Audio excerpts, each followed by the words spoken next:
आज कंपटीशन का दौर इतना बढ़ गया है कि जब 17 साल की उम्र में नौकरी की सोचते हो तो कब 17 साल से 27 साल के हो जाते हो पता नहीं चलता। पहले नौकरी, फिर मनपसंद नौकरी। मेरे बच्चे पहले से ही 50,000 वैकेंसी टेंटेटिव थी और अब 16 बटालियन और बनाने का आदेश दिया गया है। तो मैं आपको लिखित रूप से कह सकता हूं कि ये जो वैकेंसी जाएंगी ये इस बार जाएंगी 83,000। और ये 83,000 जाने के पीछे एक कारण भी है कि जो आरपीएफ कांस्टेबल की जो वैकेंसी है, मेरे प्यारे बच्चों, पहले आरपीएफ खुद ये कंडक्ट कराता था, लेकिन इस बार से आरपीएफ कांस्टेबल की भी जो वैकेंसी है वो एसएससी जीडी के थ्रू ही भरी जाएगी। तो आप ये बात समझ पाए ना कि मैंने क्यों 83,000 बोला।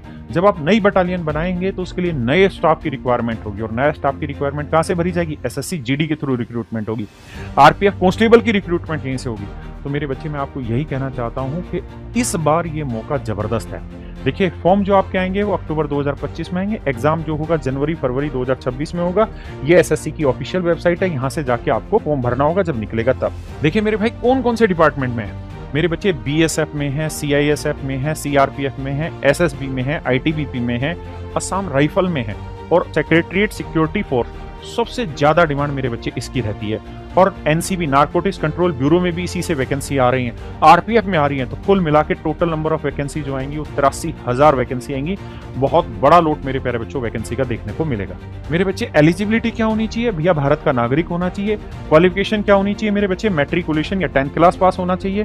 मेरे बच्चे, एज लिमिट क्या होनी चाहिए? 18 साल कम से कम हो, ज्यादा से ज्यादा 23 साल का हो। मेरे भाई, एप्लीकेशन की जो फीस होगी जनरल ओबीसी के लिए 100 और बाकी सबके लिए फीस माफ होगी।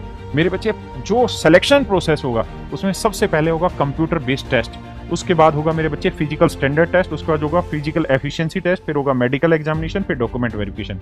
मेरे बच्चे, एक ही एग्जाम होना है। 20 क्वेश्चन आने हैं रीजनिंग से, 40 नंबर के 20 क्वेश्चन आने हैं मेरे बच्चे जीके और करंट अफेयर अवेयरनेस वाले। 20 क्वेश्चन आने हैं मैथ से यानी मेरे हिस्से से, और 20 ही क्वेश्चन हिंदी या इंग्लिश में से कोई एक सब्जेक्ट चुनेंगे उससे। तो कुल मिला के 160 नंबर के आने हैं, 80 सवाल आने हैं, 60 मिनट का समय मिलेगा इन 80 सवालों को पेपर में सोल्व करने के लिए। मेरे बच्चे, जो मेल कैंडिडेट है उनके लिए 5 किलोमीटर की रनिंग 24 मिनट में, जो फीमेल कैंडिडेट है उनके लिए 1600 मीटर की रेस 8 मिनट 30 सेकंड में, और जो लद्दाख रीजन के उनके लिए पैरामीटर अलग से हैं। अब आते हैं जी हाइट के लिए। तो मेरे बच्चे, चेस्ट 5 सेंटीमीटर एक्सपेंशन के साथ 80 सेंटीमीटर नहीं के बिना 80 होनी चाहिए, 5 एक्सपेंशन होना चाहिए। हाइट 170 सेंटीमीटर होनी चाहिए। चेस्ट मेरे बच्चे SC ST वाले बच्चों के लिए 75 + 5 होनी चाहिए। हाइट 162 सेंटीमीटर होनी चाहिए, और फीमेल के लिए ये पैरामीटर्स हैं।